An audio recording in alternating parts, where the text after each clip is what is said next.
prepared for it. Hey, I don't care. I'm prepared for every consequence that comes. I'm about to say, man. Whatever. It is what it is. Man, I'm about to say, if the cancel culture is cancel Pepe Le Pew, I'm saying they canceling everything now. Records everything. Yeah, they recording everything now. I'm waiting on the backlash from the Mel Ego episode. Some of that. Did you hear about them trying to? I told you about them trying to cancel Father's Day, right?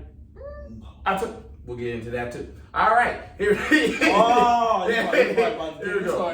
Yeah. What's up? What's going on, everybody? This is DeMarcus Ross, your Empower King, coming to you again with From the Hip, and to my right. This is Mr. Just My Thoughts himself, Darwin. You know what's up? Yes, and you already know we got our special guest back in the building because she never left. First lady.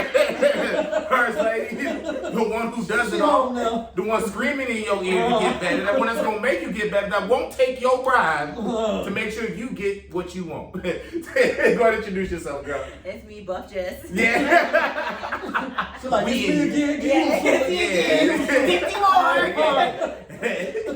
Episode 89, part 3, section 8 2B. Corinthians. Yeah, Corinthians.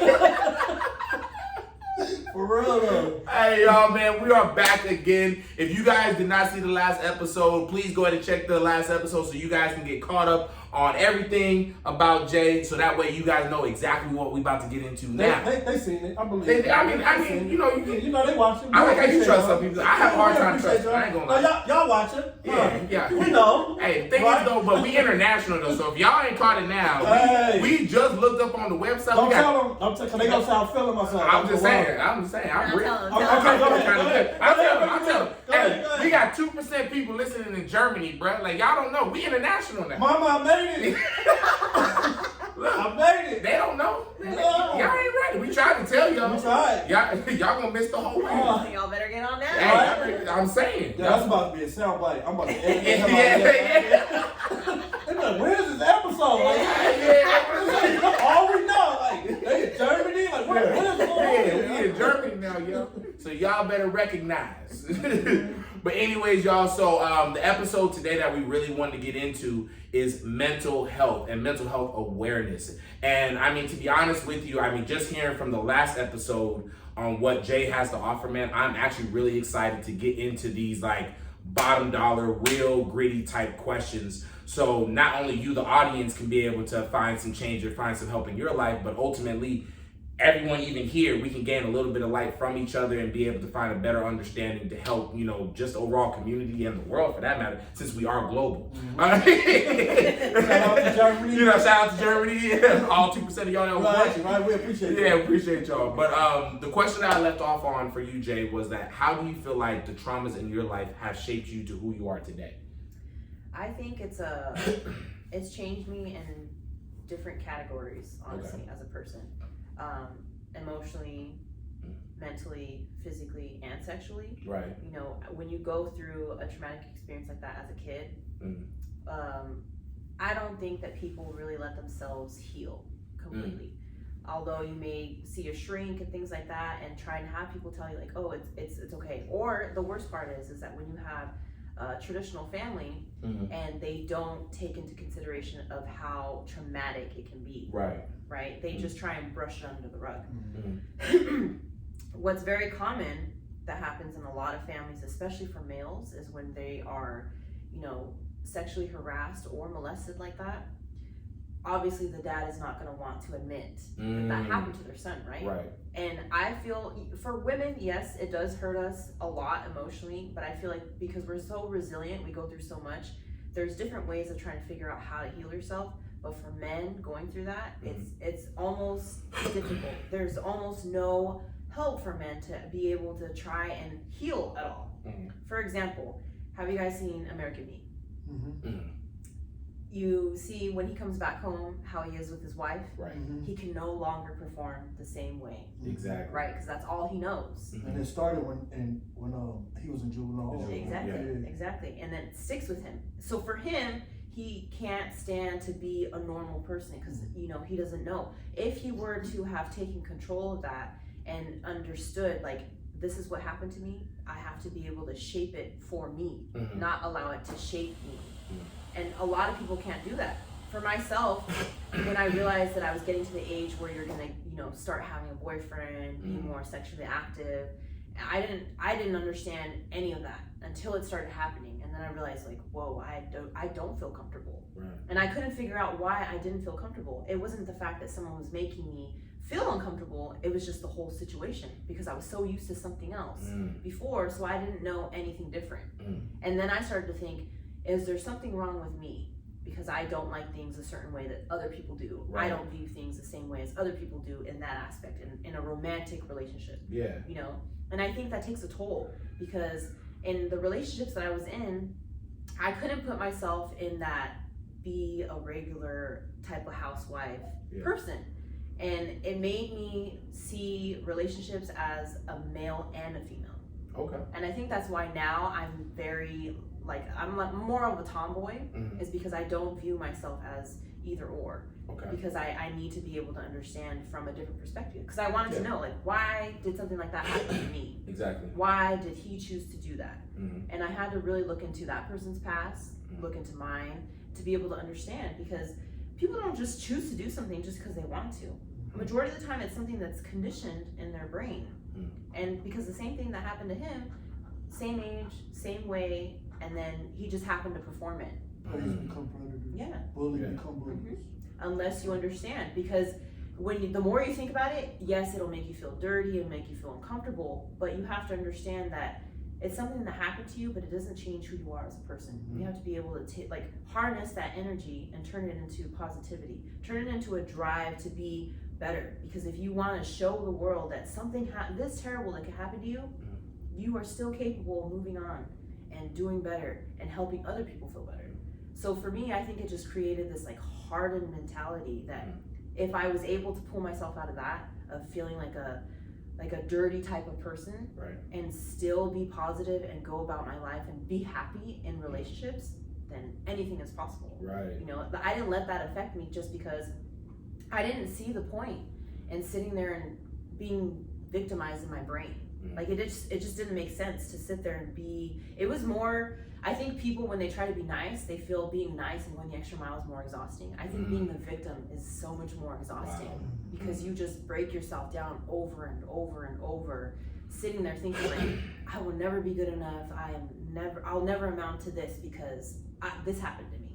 And for me, there's no point. It does you no good whatsoever to get in that negative spot, to just sit there and allow life to just push you further and further down. You know, because you go nowhere. I mean, maybe you think you're going further down, but really you're just still sitting on this couch. So then let me ask you this, because I think this is something that's very interesting, and I mean, I'm hoping that the people in the audience that are actually listening to this actually probably understand it, because I really want to get your viewpoint on this, which is, what would you say to the person that has been preyed upon, that has gone through a certain situation, and then what would you also say to the predator themselves that actually did something to somebody? What would you say to both those individuals as far as how to come out of their own conditioning? I think that they both have to understand it's not something that they did. It's not, there's nothing wrong with them. You know, it's just something that happens when you don't take control. Your emotions can control, honestly, anything. It's same thing with anger. You know, if you don't control it, if you are continuously doing that and you bring that onto your kids will start to pick up on things like that. I mean, children are like sponges. They absorb anything and everything, right?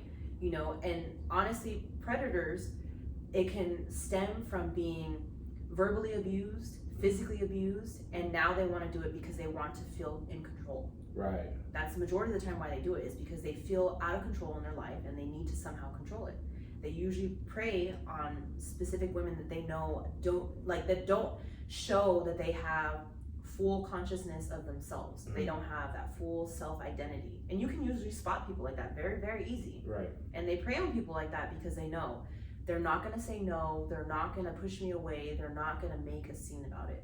And I will be able to get my quick gratification without having to struggle to do it. Right. And as for the victim, I know people sit there and feel like maybe it's something I did. Maybe my skirt was too short. Maybe I was too nice. Maybe I was too mean when he tried to offer me a drink and I said no in a mean way. It has nothing to do with the way that you react to other people's situations. Honestly, it's them.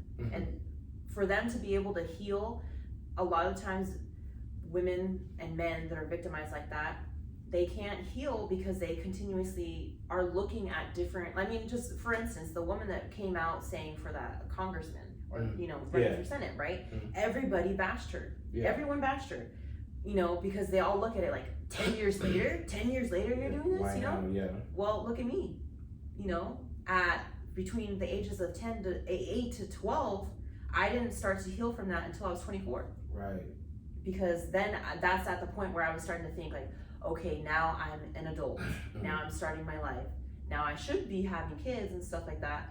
And I was thinking like, I'm freaking out. Yeah. Like, and I started thinking about all kinds of stuff like, oh my God, if I have kids, is this gonna happen to them? Can this something that I can do to my kids? Is this something that I won't be able to see if someone else does it to my kids? And I just started really like researching and getting into it.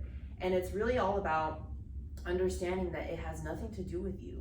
It's just cycles, continuous cycles. And once you see it or experience it, you have to shut it down and realize how to fix it. A lot of people are not going to take the time to do it because it's uncomfortable. Right. It's so uncomfortable. Like women in college, there is probably about I would say about 90% that go through an experience like that and don't say anything. Really? Because they are so uncomfortable and embarrassed to say, hey, this happened to me. And majority of the time they'll say, well, where were you at a party? And then what were you wearing? Yeah, what were you wearing? Yeah, and the first thing they ask you is, were you intoxicated? Yeah. They never ask, are you okay? Do you know who it is? Nothing like that. They will ask you, were you under the influence? Did you give consent? Like, questions that make you feel insecure. Like, okay, like now I feel like, did I do something wrong? Right. Or was it like mutual? Like, is it the way that I was looking at him that made him think like it was okay? Stuff like that. A prime example is there's a show on I think it's on Amazon Prime, and it's based out in London. The girl is date raped, right? She's drug date raped, and her best friend who is he's gay, he finds someone on Tinder and he's also raped. He sees the experience that she goes through of they ask all these questions, do a rape kit and everything, try and write down all the information that she can remember, so he feels comfortable. He's like, okay, they helped her feel better about the fact that happened to her, even though she's still not she's not healing. Yeah. At least someone was there for her. So he tries to do the same thing when he goes through that. And you know what they did? They just asked him the same thing. Well, why did you go to his house? So this is a dating app that you use to sleep with people? Like, they asked him questions to make him think like he made that choice to step into that man's house, and that's why it happened to him. When in reality, that's not true. It has nothing to do with the choices that you make that make bad things happen to you. A lot of the times it's just other people, and you can't take that on and say like, I'm a giant magnet for bad things to happen. Right. And there's a lot of people that live like that just think that negativity will always stick to them. And honestly, I truly believe in like manifesting certain things. Like if you're super negative about everything, negative things will continuously, because your mind is like that. Your mindset will continuously be negative over and over.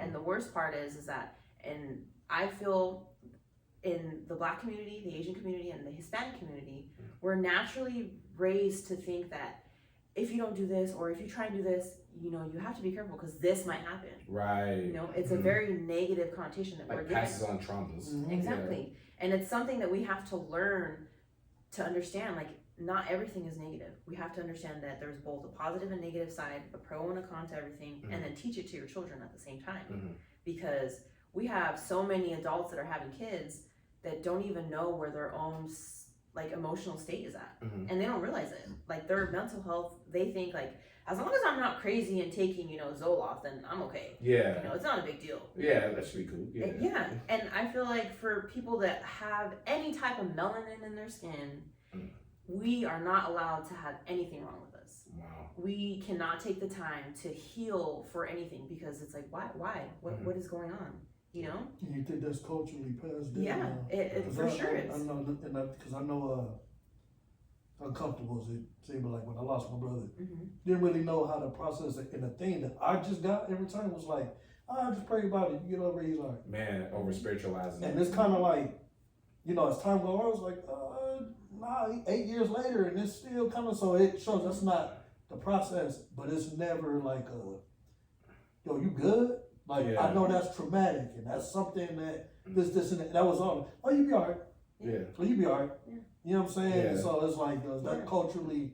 Exactly. But I think that's just, I don't know, it's just, you got to understand, like, it helped me understand the generation before us and the way that they process things, because that's kind of how it was passed down to them. Yeah, you go through trauma and you're going to sweep it under the rug and, you know, out of sight, out of mind, we don't talk about it. You're all right. And then, you know, we kind of was like, hold on. So I woke up, I'm still feeling it, still is what it is. So that's not it. It has to be more to that. And I think I said it in like one of the other episodes where I heard some people would never age out of their trauma. Because you see people in their 50s or 60s and stuff doing stuff as like their actions is like, it's like a teenage kid, but they never really get out of that place mentally. Like they're still in that place, and their actions is theirs because they never really address those things. But they were never taught how to address those things, because the ones before them is, you know, we don't talk about it. We just push on. Yeah, and that goes into play with ego. A lot of times is in order to really heal from things, you have to let your ego go. You have to understand that there's something wrong and you have to fix it. A lot of people just want to play it down like, oh, it's not a big deal, you know, like whatever. Same thing.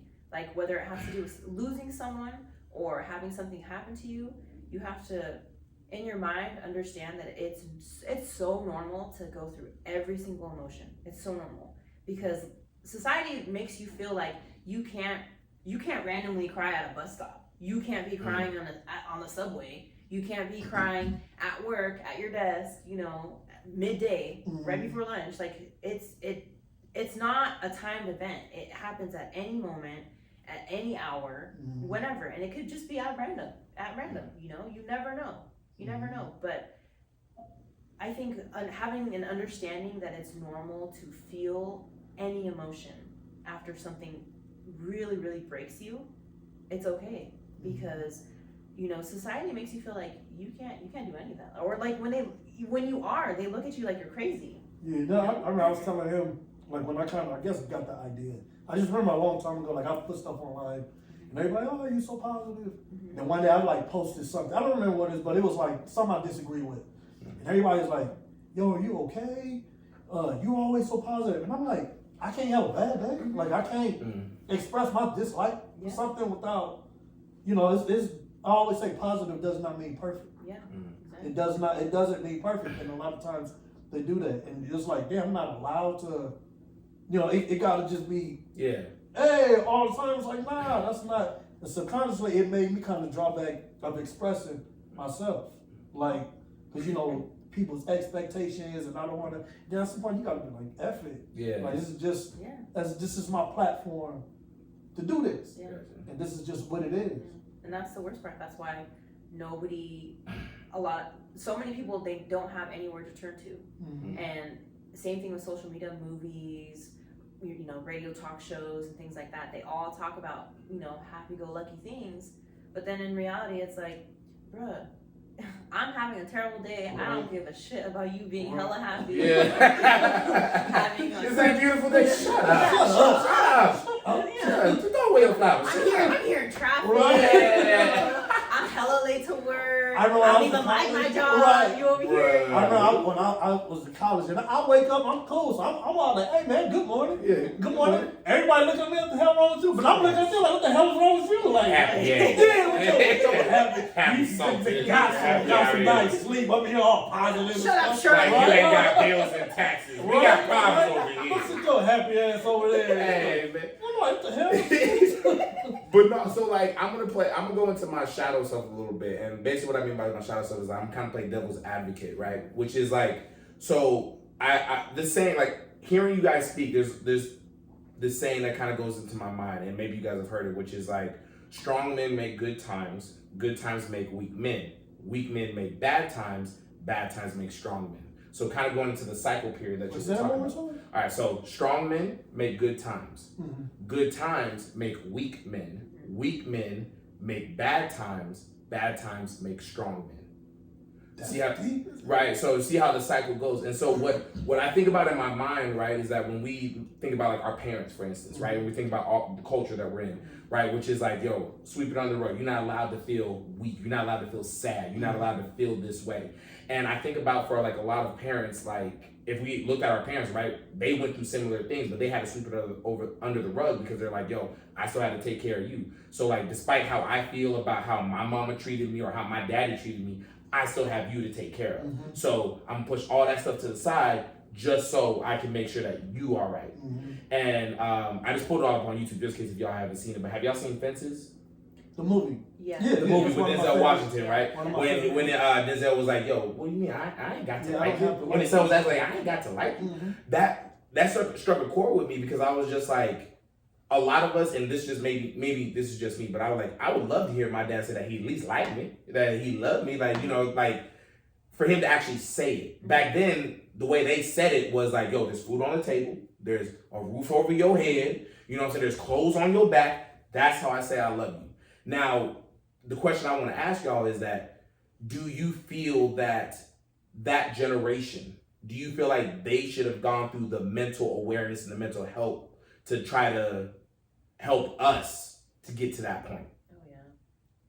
Oh yeah. Go ahead. Yeah, for sure. You think so? Yeah, because my dad is, so both my parents, my mom is from Mexico, and my dad is from Vietnam. Okay. They came here as immigrants, Wow, and okay. created a life here.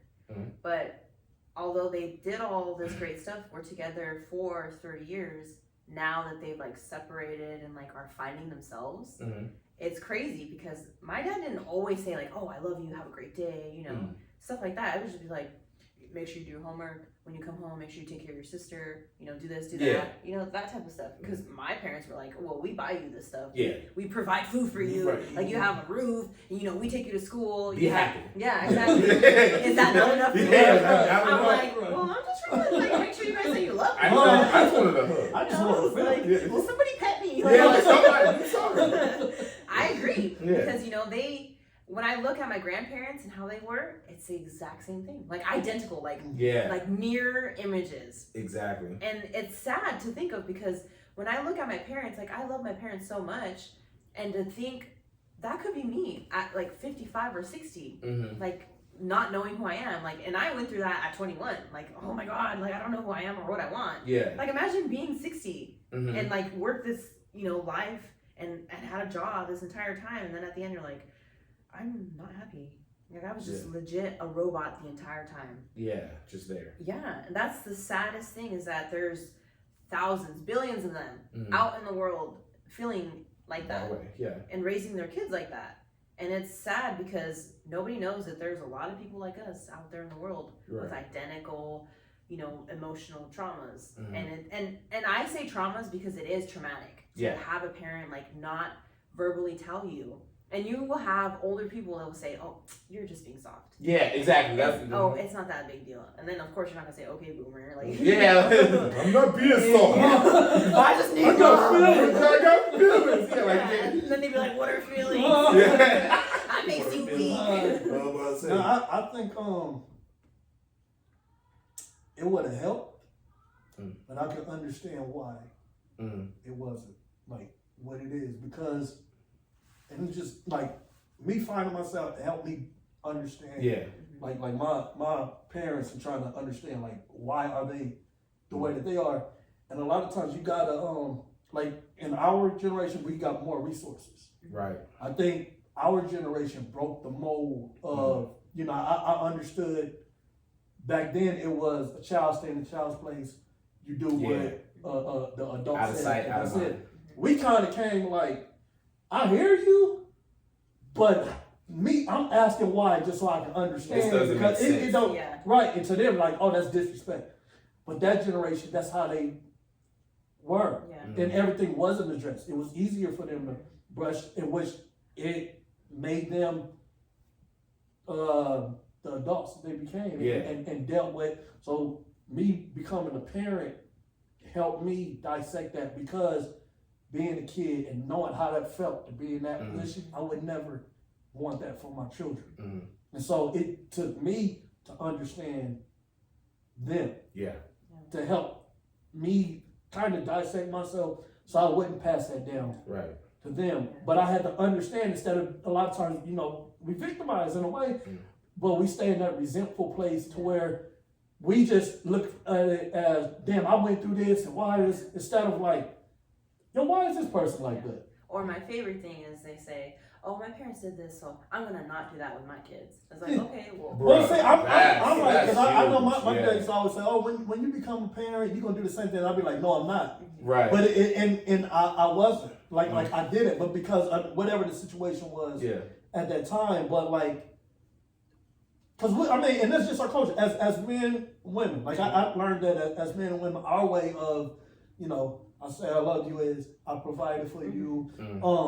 Acts of service. I know you having a bad day, so I go buy you chocolates or something like that. But women like hearing it. Men, we are actions. I mean, that's how we identify with each other. How I know you who you are because you showed me and not what you told me. Yeah. Women like to hear it. And I say I got a son and a daughter, and I'm learning that. Like my daughter is, oh, daddy. So I gotta embrace it. But as men, like we require that too. But it's a balance because of the responsibilities I think we carry, which conditions you in a certain way. Everybody is just different. Love is expressed different, and the fact that we don't step out and try to identify those things, understand those things, because understanding brings, you don't have to agree with it. Yeah.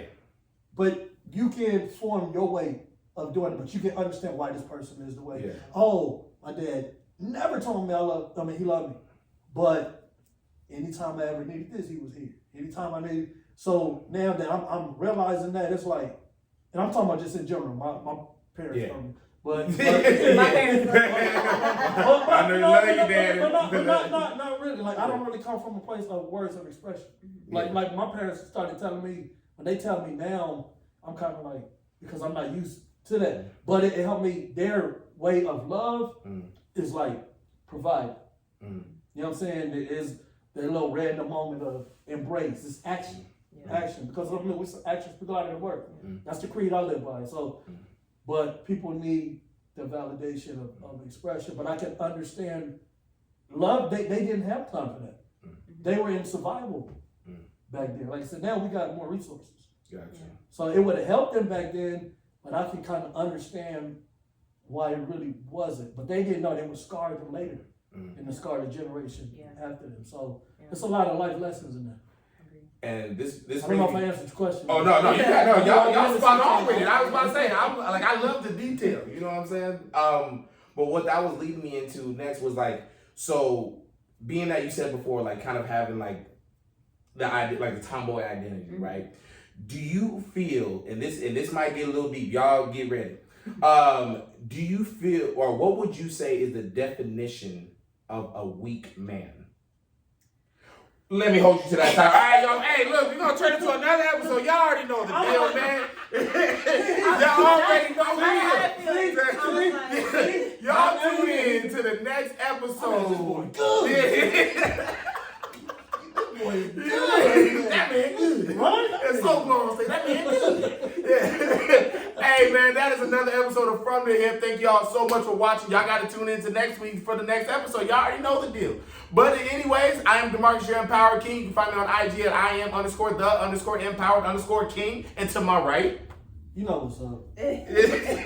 I'm sorry, like I'll get used to it. Just so good. You know what it is. And our special guest, Me, Jess. Yeah, who I am. Thank y'all so much. Tune in to the next episode. Love y'all and peace. I feel so arrogant. Man.